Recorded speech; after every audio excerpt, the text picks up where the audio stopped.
సూర్యాపేట జిల్లా కోదాడ మండలం దోరకుంట శివారులో ఘోర రోడ్డు ప్రమాదం జరిగింది. హైదరాబాద్ నుంచి ఏలూరు వెళ్తున్న private travels bus Durgapuram stage వద్ద ఆగి ఉన్న కంటైనర్ ను ఢీకొట్టింది. ఈ ఘటనలో 6 అక్కడికక్కడే మృతి చెందారు. మరికొందరికి తీవ్ర గాయాలయ్యాయి. ప్రమాద సమయంలో బస్సులో 42 మంది ప్రయాణికులున్నారు. మృతుల్లో 3 పురుషులు, 2 మహిళలు ఉన్నారు. క్షతగాత్రులను కోదాడ ప్రభుత్వ ఆసుపత్రికి తరలించి చికిత్స అందిస్తున్నారు. సహాయక చర్యలు కొనసాగుతున్నాయి.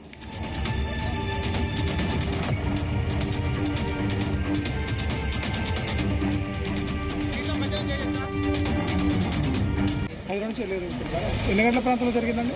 4:55. ఎంతమంది ఉన్నారు బస్సులో? 42. ఎట్లా ఆగి ఉన్న లారీని ఢీకొన్నదా బస్సు? అది తెలీదు అన్న. అది ఆ టైంకి అందరు పడుకోండి. మీరు ఎక్కడికి వెళ్తున్నారు? నేను ఏలూరుకి వెళ్తాను. అసలు ఏం జరిగిందన్న? అట్లా ప్రమాదానికి ఏమన్నా కారణాలు ఏమన్నా తెలుసా? తెలియదు అన్న, ఎందుకంటే అవి కర్టన్స్ వేసి ఉంటాయి. ఆయన డ్రైవర్ ఉంటారు, ఆయన ఒక్కరికే తెలుసు, ఎవరు తెలుసు.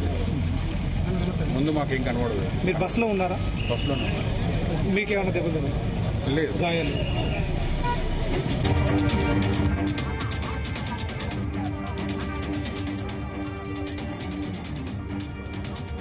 సూర్యాపేట జిల్లా కోదాడ మండలం దొరకుంట శివారులో ఘోర రోడ్డు ప్రమాదం జరిగింది. హైదరాబాద్ నుంచి ఏలూరు వెళ్తున్న private travels bus Durgapuram stage వద్ద ఆగి ఉన్న కంటైనర్ ను ఢీకొట్టింది. ఈ ఘటనలో 6 అక్కడికక్కడ మృతి చెందారు. మరికొందరికి తీవ్ర గాయాలయ్యాయి. ప్రమాద సమయంలో బస్సులో 42 మంది ప్రయాణికులున్నారు. మృతుల్లో 3 పురుషులు, 2 మహిళలు ఉన్నారు. క్షతగాత్రులను కోదాడ ప్రభుత్వ ఆసుపత్రికి తరలించి చికిత్స అందిస్తున్నారు. సహాయక చర్యలు కొనసాగుతున్నాయి.